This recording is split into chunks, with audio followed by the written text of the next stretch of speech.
KONI ini mengelola olahraga prestasi gitu. Ya, kalau anggaran tentu ini sangat krusial sekali gitu. Dan ini jadi apa ya?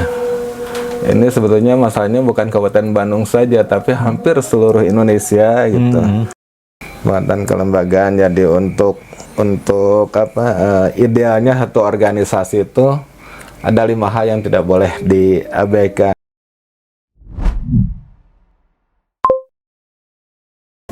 Ya, baik, bersama lagi dengan Denfri dalam acara Podcast 77. Nah, malam ini kedatangan tamu. Sudah larut malam tapi Pak Edi masih kelihatan seger. Insya Allah. Usia lebih tua Pak Edi tapi lebih tua saya tampaknya. Itu karena ini olahraga ya. Nah, kali ini kita akan bicara tentang dunia perolahragaan. Siap. Pak Edi sebagai sekretaris umum ya di KONI Kabupaten. Nah, gimana nih cerita Pak Edi terjun di KONI itu gimana? Ya, sebetulnya sebelumnya kan olahraga tuh memang passion saya gitu. Dari dulu itu saya menyukai olahraga, banyak cabang olahraga yang bisa saya mainkan, yang saya kuasai gitu. Kemudian saya juga suka bergaul dengan atlet-atlet ini, dan kebetulan pada 2022 saya diminta itu Pak, untuk gabung di KONI Kabupaten Bandung. Siap, saya bilang, silakan. Dan saya pun diamanatkan sebagai Ketua PASI Persatuan Atletik seluruh Kabupaten Bandung, seluruh Indonesia, Kabupaten Bandung gitu. Wow. Ini ngelola cabang olahraga begitu banyak, itu tantangannya apa aja? Ya, karakter dari masing-masing cabang olahraganya itu mempengaruhi juga karakter para pengurusnya juga gitu. Jadi kebiasaan atletnya seperti apa. Jadi ya kita harus betul-betul bisa memahami betul gitu. Kenapa kalau dengan atlet A, misalnya dengan cabur A, kita harus bicara dengan bahasa seperti ini. Kalau dengan cabang olahraga B, harus seperti ini gayanya gitu. Jadi tidak bisa disamakan. Ada stratanya ya? Iya. Cabang olahraga. Kalau di manajemen tuh ada artnya, seninya gitu. Itu yang harus dimainkan. Perlakuannya gitu. Beda-beda ya tiap cabang olahraga. Betul. Iya. Betul. Terus dengan perlakuan yang berbeda-beda tersebut, karakternya beda-beda, pengurusnya menyampaikan visi ya, visi biar sesama antar cabur itu punya visi yang sama dan solid gitu. Seperti apa nih? Ya, tentunya itu kita ikat dalam satu visi gitu kan gitu, bahwa KONI ini mengelola olahraga prestasi gitu. Jadi harus orientasinya semuanya ke sana gitu. Adapun spesifik untuk menuju ke sana tuh tentunya ini berbeda-beda gitu kan gitu. Untuk senam seperti apa, untuk dansa seperti apa, kemudian untuk dayung seperti apa gitu. Ya tinggal itu saja, nanti kita lihat di program kerjanya gitu. Seperti apa, kemudian rencana kerjanya seperti apa gitu. Tapi tujuannya tetap satu. Gitu. Iya ya. Peningkatan prestasi olahraga. Tidak harus dipukul rata sama ya. Iya. Prestasinya juga beda-beda ya. Dan setiap orang, setiap pelatih itu kan punya passion masing-masing gitu. Nah itu masing-masing akan gitu. terlihat dari pengelolaan anggaran ya. Dari cabur kan beda-beda tuh. Betul. Nah ini gimana nih? Ya, kalau anggaran tentu ini sangat krusial sekali gitu. Dan ini jadi apa ya? Ini sebetulnya masalahnya bukan Kabupaten Bandung saja, tapi hampir seluruh Indonesia gitu. Untuk KONI itu salah satu kendalanya tuh ya keterbatasan anggaran gitu. Kecuali beberapa. Jadi anggaran yang terbatas dibagi biar semua dapat. Betul, dengan betul, adil betul. gitu ya. Betul, jadi adil itu tidak berarti harus sama kan, proporsional gitu. Gitu. Oh ini prestasinya luar biasa, ini biasa saja, ini baru mau merintis gitu. Tentunya ada yang namanya dana operasional pembinaan tuh kita bedakan di sana itu. Jadi prestasi mereka ya. Betul, betul. Jadi fasilitas juga beda-beda ya, yang mereka udah miliki gitu ya. Betul. Umumnya sih untuk pembinaan ya, bukan untuk pembangunan fisiknya. Bukan. Kalau pembangunan fisik itu kita serahkan kepada pemerintah itu kan. Untuk paling kita hanya mengajukan lewat Dinas Pemuda dan Olahraga itu. Nah, tadi pengelolaan anggaran ukurannya dari prestasi ya. Iya. Sejauh mana transparansinya sehingga mereka tidak banyak komplain ya kalau misalnya Ya kita sampaikan, Pak. Jadi itu kita buat dalam satu keputusan di KONI bahwa setiap cabur tuh mendapatkan dana operasional pembinaan. Adapun besarannya berbeda-beda tergantung prestasinya, prestasi pada saat Porprov sebelumnya, kemudian pada saat Kejurnas, Kejurda atau kejuaraan internasional itu mempengaruhi besaran yang diterima. Gitu. Nah untuk transparansinya ya kita terbuka gitu, kita terbuka. Semua cabur bisa tahu, oh saya terima segini, itu terima segitu, terima segitu. Iya. Karena ada SK-nya itu. nggak tersembunyi ya. Enggak. Ada komplain Ya? yang komplain. Ya selalu ada saja. Ada, Kenapa ya. saya hanya terima segini? Tapi setelah disampaikan, diberikan penjelasan, mereka paham. Gitu. Jadi diajak dialog dia. Betul. Harus terbuka kita ya. Iya. Nah, sekarang tadi dengan cabur ya, terus masyarakat juga kan peduli ya. Ada yang merespon dengan kritikan, ada dengan support gitu. Iya. Gimana Pak komunikasinya?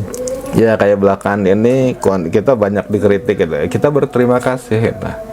Dengan adanya kritik dari masyarakat ini kan wujud kepedulian masyarakat itu terhadap pembinaan dan pengembangan olahraga prestasi di Kabupaten Bandung. Tentunya kita tanggapi ini dengan pemikiran positif. Kita tidak lihat negatifnya, tapi kita lihat positifnya gitu. Itu bahan introspeksi untuk kita, bahan evaluasi untuk kita. Oh, ternyata ini ada kekurangan di sini, ada kekurangan di sini, ini yang harus kita perbaiki, ini harus ini. Kalau kritiknya itu berdasarkan data dan fakta.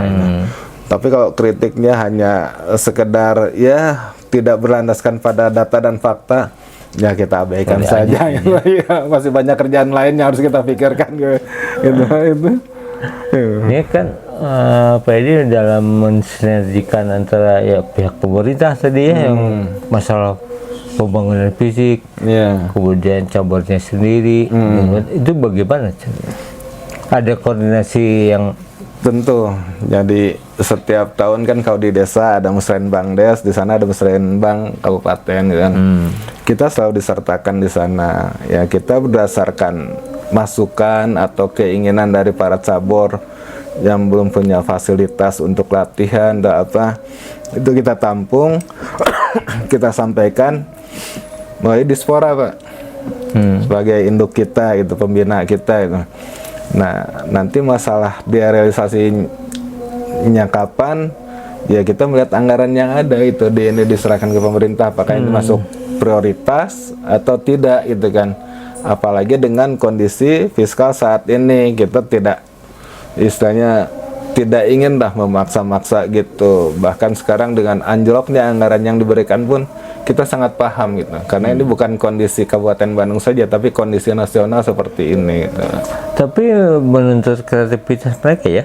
Betul. Artinya tidak berarti anggaran turun, prestasi menurun ya. Iya, jadi kita juga tidak menyandarkan hanya pada APBD saja gitu, tapi kita berupaya cari Bapak Asuh misalnya pengusaha-pengusaha lagi dan perusahaan-perusahaan gitu untuk tolonglah bina nih cabur ini bina cabur ini misalnya. Atau di dinas ini jadi bapak angkatnya cabur inilah, tolong disupport gitu ya. Gitu. Ini bicara tadi ya, mencarikan bapak angkat ya, atau cabur-cabur yang paling berprestasi di kabupaten, cabur apa? Dayung Dayung ya. Saat ini Dayung yang paling unggul tuh jadi bukan di kabupaten, itu nasional juga, semua mengakui. Bahkan ada beberapa provinsi yang menitipkan atletnya untuk ikut latihan di kita itu untuk latihan bareng gitu. Jadi kemudian setelah Dayung tuh ada bela diri ini dari mulai gulat, wusu, sambo, itu penyumbang medali yang luar biasa. Kemudian di angkat berat Kalau angkat berat, angkat besi ini bahkan atletnya sudah ada sampai ke Olimpiade gitu. Gitu. Itu faktor apa, Pak? Maksudnya tidak hanya talent ya, terutama dayung lah misalnya. Dia kan punya tempat latihan yang Betul, lebih daripada representatif. kode ya. Iya. Jadi kebetulan situ Cileunca tuh pertama Pangalengan tuh ketinggiannya kan lumayan tinggi. Kemudian tempatnya apa, area latihannya juga cukup bagus. Jadi di sana berganda itu, Pak. Pertama karena di ketinggian, sehingga si atlet yang berlatih di sana paru-parunya lebih besar, Bang, itu. Sehingga ketika mereka bertarung misalnya di Karawang atau di mana di kota-kota yang di bawah pasti unggul. Beda ya. Beda. Beda. Makanya banyak yang menitipan ke sana. Termasuk untuk atletik juga, kenapa dibangun di Pangalengan gitu kan, untuk pusatan latihan apa nasional atletik. Pak Luhut kemarin membangun itu di sana. Karena itu. Jadi ketinggian itu sangat mempengaruhi kepada kekuatan atlet itu sendiri nanti. Gitu. Nah, kalau bela diri gimana? Bela diri di Karena daerah banyak Ibun. perguruan. Nah, kalau bela diri ini awalnya di Ibun tuh, Kecamatan Ibun, ada legend kita di Gulat gitu, Pak. Pak Yoyo dari tahun 70-an gitu. Nah, Gulat ini kan ada batasan usia nih. Jadi setelah usianya untuk ikut Gulat nih selesai, sudah nggak bisa lagi. Sayang nih, potensinya masih luar biasa gitu kan. Akhirnya di sana dibentuklah ada sambo, ada wusu gitu. Sekarang ada kuras gitu. Ternyata ketika disalurkan ke sana, kemudian diberikan apa ilmu di bela diri yang baru, ini prestasinya nggak menurun gitu. Alhamdulillah panjang. Bahkan sampai sekarang ada yang juara MMA belum terkalahkan dari sana. Dari Gunawan, dari Ibun. Ibun. Iya, belum terkalahkan sampai sekarang. Masih juara Hebat, gitu, iya. Gitu. Dari cabang lagi karena udah tua, terus bikin lagi cabang baru gitu ya. Iya, jadi disalurkan gitu, Pak. Disalurkan. Oh, ini di Gulat sudah usianya sudah tidak memenuhi syarat lagi. Mana yang masih bisa? Oh, wusu bisa, sambo bisa, udah kita arahkan ke sana gitu. Minimal teknik dasar untuk apa? Untuk bela dirinya sudah ada, tinggal kalau sambo tuh apa gerakan-gerakan dasarnya kita tambahkan lagi gitu. Wusu apa itu? Khususnya yang kelas-kelas tarung nih, Pak. Kalau penyanyi mah grup berdasarkan label yang Nikoni yang Genre. Nah ini menghadapi kan olahraga provinsi ya, ke-15 ya? Iya. Iya, ke-15 ya. Ini strategi apa ya? Dalam menetapkan target kabupaten di cabang mana aja gitu. Dan di kita sudah ditargetkan dari awal kepengurusan yang sekarang ini bahwa kita sudah bertekad di Porprov 15 ini untuk bisa meraih 100 medali emas itu. Dan itu bukan pekerjaan yang mudah itu. Apalagi sekarang kondisi fiskal kita seperti ini gitu. Nah, untuk menuju ke sana dari 2023, 2024, 2025, kalau di pusat tuh ada DEBON, Desain Besar Olahraga Nasional gitu.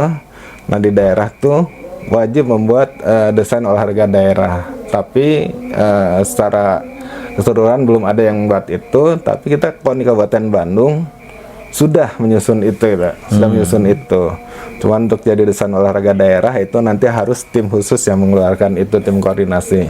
Nah, untuk menuju ke Porprov itu tadi, jadi di KONI Kabupaten Bandung ada yang namanya The Spot gitu, turun dari DEBON itu ya, itu divisi sentra pembinaan olahraga terpadu gitu.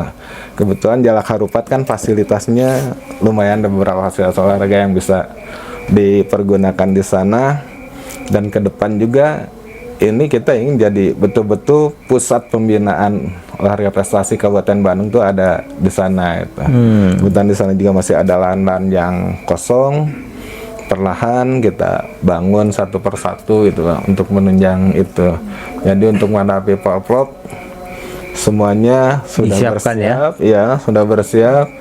Kita kemarin dari hasil babak kualifikasi Porprov 15 2026 ini yang dilaksanakan 2025 meloloskan 1062 atlet dan ofisial sama manajer gitu untuk Porprov 15 tahun 2026 ini gitu. Itu persiapan tadi ya, fasilitas, pelatih, atlet, gizinya juga mungkin. Ya. Nah, kalau teknologi dalam pelatihan yang terkini apa gitu? Ada gitu. Jadi kita sudah menerapkan itu science sport science itu kita sudah aplikasikan itu. Jadi secara periodik, kalau sebelumnya per 3 bulan, paling telat per 4 bulan kita ada tes fisik atlet. Jadi atlet ini ketahuan ini ada progres nggak atau menurun gitu kan. Kalau misalnya menurun, apa nih penyebabnya gitu kan. Gitu. Dievaluasi ya? Ya, dievaluasi terus. Dan kita sudah bekerja sama dengan UPI, FPOK-nya gitu. Sebagai?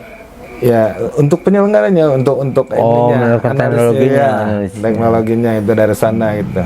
Itu rekomendasi dari KONI atau dari cabornya masing-masing yang mengajukan untuk KONI. KONI. Kebetulan di pengurus KONI ini kan mayoritas ya, khususnya yang bidang pembinaan olahraga prestasi itu alumnus dari FPOK UPI gitu. Dan mereka ini punya pengalaman empiris juga gitu. Ada yang dulunya atlet dayung, ada yang atlet bela diri, ada yang atlet hoki gitu kan itu.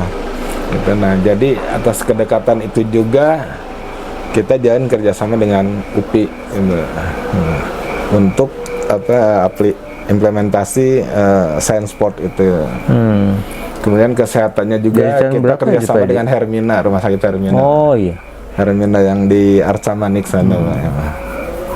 Udah berapa tahun tuh pola sender? Itu kalau untuk kesehatan biasanya setahun sekali kita ceknya Pak, karena lumayan biayanya. Sementara sekarang kan anggaran menurun, jadi itu pun rentang waktunya yang tadinya 3 bulan Pak, jadi 4 bulan, jadi 5 bulan gitu. Untuk minimal kita bisa pantau progresnya itu. Jangan sampai program dibuat tapi ya hanya jadi dokumen saja itu.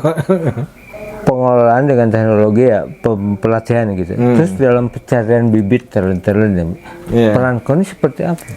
Nah, jadi selain KONI itu ada Bapopsi itu, Badan Pembina Olahraga Pelajar seluruh Indonesia itu. Nah, Bapopsi ini punya agenda rutin pertandingan olahraga antara SD, SMP, SMA gitu. Nah, dari sana kita talent squad-nya itu kita turunkan ke sana gitu, memantau pelaksanaan itu. Dan kemudian di kejuaraan informal atau yang formal gitu, tiba-tiba nih muncul ada atlet ini nih gitu. Dari mana asalnya kita tracking. Nah, kita kalau dia belum tergabung dalam satu klub, kita ambil, kita masukkan di klub, kita bina oleh KONI gitu. Gitu ya. Iya. Ya sayang ya kalau talent tidak terlihat ya. Malah yang lain sebenarnya. Tahu-tahu diambil kabupaten kota lain gitu kan. Nah, ini bicara tadi ya untuk supaya tidak pindah ke kabupaten lain atau dibajak. Ini kan ada kaitan kesejahteraan ya. Betul. Nah, sejauh mana nih KONI kabupaten yang supaya dikelola terus itu mensejahterakan para atletnya itu seperti apa? Jadi ada yang namanya insentif khusus gitu untuk atlet-atlet berprestasi itu rutin diberikan gitu. Kalau besarnya relatif tergantung dari anggaran yang diterima, kita sisihkan untuk itu. Kemudian ada juga beasiswa gitu Pak, untuk yang masih pelajar SMP, SMA atau yang kuliah itu. Bantuannya ya kita siapkan beasiswa. Kemudian untuk masuk ke perguruan tinggi juga kita kawal Pak. Iya, jadi misalnya saya ingin masuk ke UPI atau STKIP gitu, atau misalnya ke Unisa, jadi kita juga sudah ada kerjasama dengan perguruan tinggi Pak, untuk menampung atlet-atlet yang berprestasi gitu. Karena untuk atlet-atlet yang sedang berprestasi itu kalau harus kuliah secara reguler dia akan menurun ya. Karena jadwal latihannya akan terganggu gitu. Dan untuk itulah kita bangun kerjasama dengan beberapa perguruan tinggi itu agar ini diberikan dispensasi gitu. Misal diberikan modulnya saja atau apa, yang penting dia tercatat, kemudian kuliahnya cukup daring lah gitu. Kemudian nggak perlu hadir di kelas ya. hadir ya gitu, seperti itu gitu. Jadi di samping mereka dapat bonus kalau Ya, menangkap kalau bonus kegiatan, sudah jelas kesejahteraannya itu pun dijamin dengan itu ya. Iya, Sekolahnya, Betul. terus tadi dispensasi dalam belajar gitu Betul. ya, dibantu oleh KONI ya. iya, iya. Dan untuk yang sekarang nih atlet-atlet, karena kemarin ketika saya masuk ke KONI masih ditemukan atlet yang ijazahnya pada yang SD, ada yang SMP gitu kan gitu. Nah itu segera kita tangani, kita masukkan ke PKM pendidikan non formal itu Pak. Jadi kesetaraan, pendidikan kesetaraan. Dan ke depan diharapkan bahwa minimal atlet-atlet Kabupaten Bandung pendidikannya S1 itu. Sehingga ketika dia berprestasi, kemudian masanya hampir habis untuk penyalurannya tuh, misalnya oh dia nanti kerja di sini nih, kerja di sini nih, kita bantu nih dengan ijazah S1 tentunya akan relatif lebih mudah gitu. Dia pensiun dari atlet itu bisa ada apa ya, penghidupan lagi ya. Betul. Jadi dia kalau mau bekerja tuh nggak sulit, berat. Tapi kalau yang mau melanjutkan karir di dunia olahraga, misalnya saya mau kursus pelatih gitu gini, ya kita fasilitasi juga gitu. Untuk ngambil lisensi misalnya pelatih C dulu, pelatih B gitu, bertahap gitu Pak. Itu kan cerita baik-baiknya ya gitu. Nah, menurut Pak Edi, kritik terhadap atau permasalahan terhadap ekosistem perolahragaan ya di kawasan apa aja Pak? Yang pertama sih kalau kesulitan itu karena sarana prasarana yang belum merata itu. Gitu, intinya itu kita masih sangat kekurangan gitu kan. Apalagi sekarang gitu, maaf kata nih ya, dengan adanya program MBG banyak fasilitas olahraga yang beralih jadi dapur-dapur MBG gitu. Udah sedikit kurang anggaran. Disewakan untuk itu lebih profitnya lebih jelas gitu. Alasannya untuk menutup menambah anggarannya. Iya, gitu. Terus sebenarnya apa lagi selain fasilitas? Ya mayoritas di situ, kemudian anggaran, sisi anggaran, Sisi anggaran, kemudian kesadaran atau mindset tentang olahraga prestasi itu belum betul-betul dipahami gitu Pak. Karena olahraga prestasi ini pemikiran harus ke pro ujung-ujungnya tuh gitu. Iya, nah untuk menuju ke sana apa yang harus jadi landasan utamanya? Disiplin. Nah kita disiplinnya tuh masih kadang-kadang masih angin-anginan, tapi beberapa tahun kesini kita selalu tekankan bahwa kunci sukses pertama adalah disiplin gitu kan gitu. Disiplin terhadap waktu, misalnya itu waktu latihan, waktu istirahat, waktu makan gitu kan itu. Ini kadang-kadang diabaikan kita. Kelas amatir. Itu. Nah ini sudah kita tanamkan betul-betul. Untuk jangka panjang nggak bagus ya. Iya jelas. Nah itulah salah satu kenapa atlet-atlet kita setelah berprestasi begitu bagus, kesananya kok tiba-tiba menurun. Karena lepas dari pengawasan kembali ke habitatnya itu, seperti itu, ke kebiasaannya itu. Jadi pemahaman-pemahaman itu tuh betul-betul kita berikan gitu Pak. Secara periodik sekarang kita turun ke basecamp cabur-cabur itu gitu. Untuk say hello, silaturahmi, kemudian kita berikan motivasi juga, seperti itu. Tadi Pak Edi cerita di samping sekretaris umum juga ketua cabang olahraga apa? Persatuan Atletik Seluruh Indonesia Kabupaten Bandung. Persatuan Atletik Pasi ya? Iya. Nah itu bisa cerita tentang apa nih kendala dan prestasi yang diraih? Ya kalau prestasi sebetulnya kalau untuk Kabupaten Bandung tuh pelari-pelari jarak menengah jauh itu lumayan Mbak. Stoknya banyak. Ya, lumayan banyak. Karena apa? Itu ada pusat pelatihan yang di Pangalengan itu.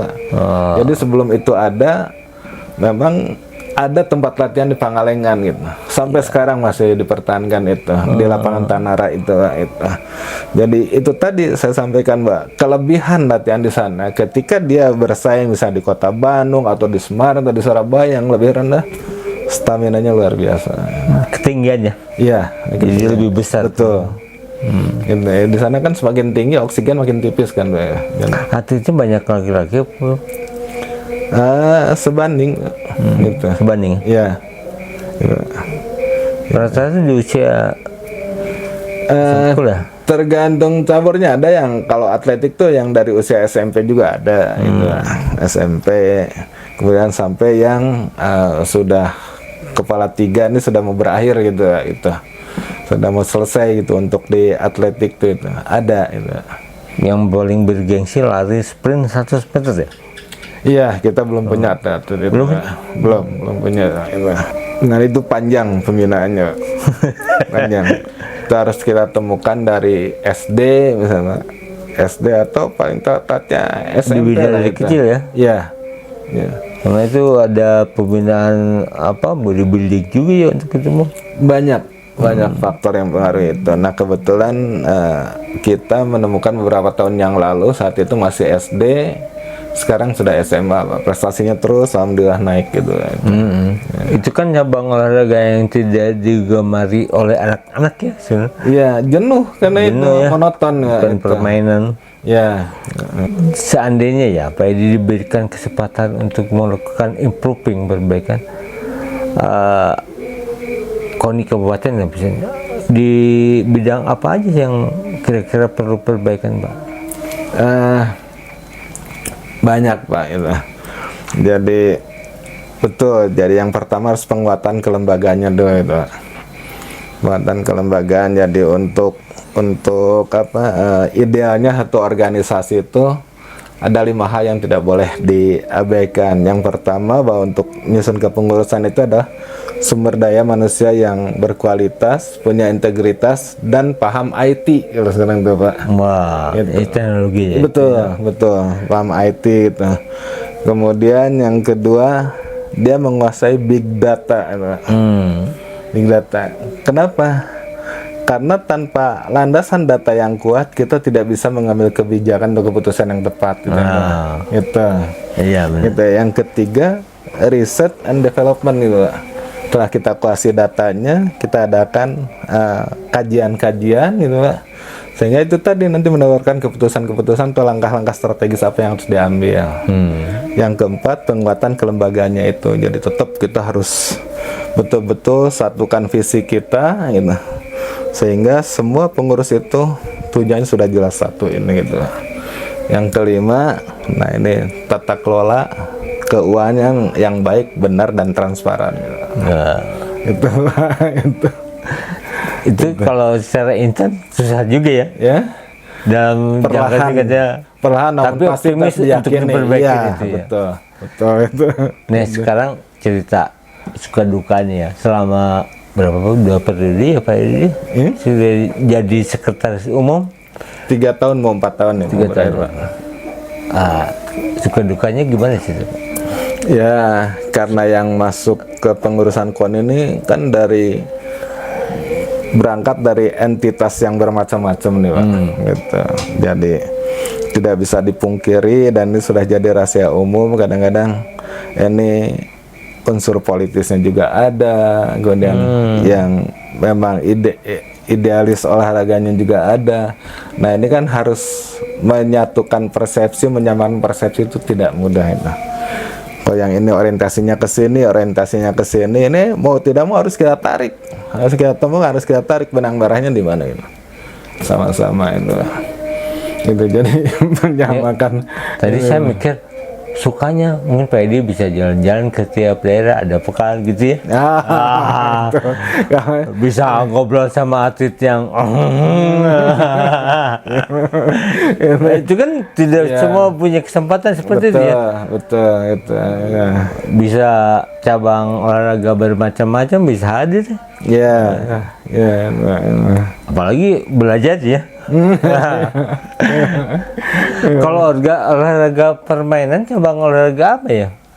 Di bela diri juga ada, kemudian kayak apa, volley, basket, itu olahraga permainan itu. Kalau yang padel belum ya? Ya, Padel gitu. padel, Masih padel ini kan dijajakan. kepengurusannya belum terbentuk nih Pak. Oh. Jadi induk cabornya harus ada dulu itu. Nah, itu ya persyaratan untuk Ya. menjadi cabur itu. Ya, untuk jadi anggota KONI itu. Apa aja? Apa aja? Kepengurusan dulu, kepengurusan di Kepengurusan tingkat kabupaten. Nah, ini tingkat kepengurusan kabupaten ini dibentuk oleh klub-klub yang ada di kabupaten. Bisa ada klub A, klub B, klub C, bersatulah. Di sana bermusyawarah, kita bikin Persatuan Padel Kabupaten Bandung misalkan gitu. Induknya di mana? Di pusat sudah ada belum? Provinsi sudah ada belum gitu. Nah, kalau di pusat belum ada, provinsi belum ada, kita belum bisa ini juga. Paling boleh DNN, tapi belum bisa diakomodir. Nah, setelah ada di pusat atau di provinsi, barulah ini bisa diakomodir di KONI gitu. Seperti itu ada sosialisasinya atau mereka apply ke KONI itu? Mereka apply itu Pak ya, bahwa oh ini di kabupaten Pak kami sudah membentuk kepengurusan ini gitu. Nanti kemarin mekanismenya seperti apa? Oh, kita hanya rapat biasa. Nah, akhirnya kita luruskan. Oke, sekarang kita ulang, hadirkan apa klub-klub ini bahwa sesuai anggaran dasar anggaran rumah tangga KONI ini harus seperti inilah formulasinya. Gitu. Setelah itu baru kita akomodir. Oke. Apa ya pesan Pak Edi dan yang sifatnya motivasi ya untuk cabur seperti itu? Yang pertama sih tetap disiplin dan latihan yang sekeras-kerasnya lah latihan gitu. Karena itu yang akan menghasilkan prestasi terbaik gitu. Kalau latihannya hanya biasa-biasa ya prestasinya juga akan biasa-biasa. Kalau ingin luar biasa ya cobalah berlatih dengan luar biasa. Luar biasa di sini bukan berarti harus overload, tidak gitu. Jadi sebenarnya kalau para calon atlet nih sebenarnya ada pembinaan ya? Ada. Ya. Dijamin juga ada Jadi disesuaikan dengan usianya, dengan levelnya gitu. Jadi, wah ini bagus nih kita genjot aja, nggak bisa seperti itu. Dia mungkin bisa berprestasi hanya sesaat gitu, nggak akan lama. Tapi kalau ingin panjang prestasinya ya jangan dipaksakan gitu. Ikuti tahapannya sesuai dengan usianya itu. Gitu. Bagi si atlet sendiri, aku punya bakat yang tapi mau memilih organisasi yang bisa melanjutkan karirnya kayak gitu tuh kan banyak yang nggak tahu juga ya sebenarnya. Ada atlet di kampung atau di sekolahan. Saya ingin lebih serius lagi tuh, itu bisa cari informasi di mana sih? Ya kalau sekarang kan tinggal buka link aja kan bisa lihat itu. Oh ini kalau mau konsultasi masalah olahraga prestasi, berarti saya harus ke KONI gitu. Iya. Induk olahraganya apa nih? Misal ngobrol dengan induk olahraganya, nanti difasilitasi oleh mereka, kita konsultasikan. Gitu. Kita pasti kalau atlet berprestasi, ya pasti kita fasilitasi gitu untuk ke jenjang yang setinggi-tingginya. Gitu. Sama aja buat pengurus cabur juga harus lebih banyak koordinasi ya dengan KONI supaya betul. Jadi informasi terkini itu ya dipahami semuanya itu Pak. KONI sering mengadakan gathering seperti itu atau cabur yang ngundang KONI? Nah, gathering untuk udah 2 tahun ini kita tidak bisa melaksanakan karena anggaran. Sebelumnya kita adakan gitu perlu duit. Iya. Kalau mereka caburnya sendiri, cabur suka ngadain itu ya, ngadain kecil-kecilan lah itu. Karena itu sangat-sangat dibutuhkan itu. Tadi ya, sukanya kan Pak Edi bisa kemana-mana. Iya. Banyak tempat, banyak event dikunjungin. Yang dukanya seperti apa? Selain meninggalkan keluarga ya? Dukanya itu sedih ketika bahwa ini ada atlet berprestasi tapi kita tidak bisa memberikan pembinaan yang optimal gitu. Imbal yang seharusnya lah, yang semestinya gitu. Kita hanya bisa memberikan ala kadarnya gitu Pak itu. Jadi prestasi menurun karena kesejahteraannya ya. Kalau kesejahteraan sih nggak, paling kalau itu kan insidental Pak. Misalnya, oh dia juara di sini nih, oh berarti harus diapresiasi dengan apa? Nah, di sini harus diapresiasi dengan apa itu. Kalau at all sih kita perhatikan semuanya, kita perhatikan sesuai dengan kemampuan anggaran kita tentunya. Ya KONI yang paling tahu ya agenda kegiatan juga banyak sebetulnya kan. Ada cabur-cabur yang mungkin punya atlet bagus tapi tidak ini ya, kurang informasi ya. Betul. Kita satu nih Pak Edi ya, mau tanyakan apa pesan Pak Edi terhadap para calon atlet ya, atlet pemula gitu, seperti apa? Ya, pertama cintai dulu cabang olahraga yang mau digelutinya gitu ya. Karena kalau kita tidak mencintai, kita nggak akan optimal gitu. Jadi harus betul-betul dijiwai. Oh, saya mau terjun di olahraga ini, pahami betul karakteristik cabur itu seperti apa. Kemudian kesiapan apa yang harus dilakukan, itu harus betul-betul dipersiapkan dari awal gitu. Insya Allah jadi. Disiplin. Iya, tentunya disiplin kuncinya itu. Iya benar. Buat para calon atlet ya. KONI memfasilitasi untuk prestasi ya berikutnya. Insya Allah, karena KON itu memang tugasnya adalah melakukan pembinaan olahraga prestasi itu Pak. Itu. Ini satu lagi, harapan dan kalau perlu pesan terhadap podcast ini apa Pak? Ya, sebenarnya podcast seperti ini lebih banyak itu lebih bagus gitu Pak. Jadi ini kan salah satu media untuk menyampaikan informasi gitu kan, ya, yang seluas-luasnya kepada masyarakat khususnya gitu kan, gitu yang betul-betul mau menggeluti dunia olahraga prestasi gitu kan gitu. Dengan adanya seperti ini ya, ini kan kekhasan gitu kan, salah satu kekhasan di Kabupaten Bandung baru saya lihat yang berbicara masalah olahraga prestasi gitu kan gitu. Sebelum-sebelumnya ya pernah 1-2 divisi gitu, visi news gitu kan. Yang lain-lainnya belum ada itu. Paling ada kritik-kritik itu tapi tidak berdasar fakta sayangnya gitu. Iya. Soalnya kita juga dulu kalau sekolah apa singkatan KONI? Oh, pada awal ada ujiannya KONI, tapi sejauh mana sih peran KONI itu gitu ya? Apa aja apa tujuan para pengurus KONI itu seperti apa? Anggarannya seperti apa? Mekanisme seperti apa? Kita tidak banyak tahu ya. Hanya tahu mengenal, pasti KONI mengenal. Iya, pasti tahu itu.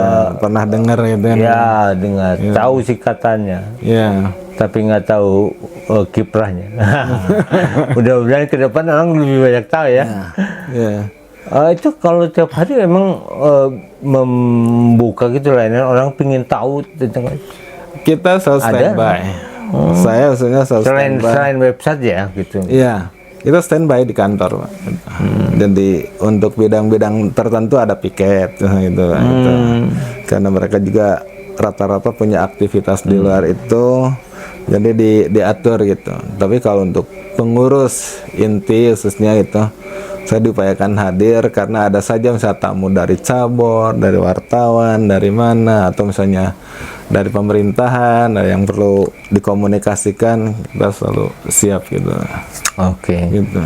Terima kasih banyak Pak Edi. Sama-sama. Jadi pemerhati juga mungkin banyak tahu ya tentang KONI sekarang, tidak hanya seperti singkatannya aja tahunya gitu. Ternyata KONI itu banyak membina atlet ya. Betul. Atlet mulai cabur-caburnya, kabupaten. Bagi tadi yang utama adalah bagi para calon atlet itu hubungi, pelajari, tahu betul cabang olahraganya, ya kan? Kemudian disiplin, tentu KONI akan membantu dalam jenjang karirnya ya. Ada bonus maupun kesejahteraan dari atlet itu sendiri ya. Gitu. Baik, sampai di sini teman-teman podcast 77 bersama Denpri. Untuk itu Denpri pamit malam ini.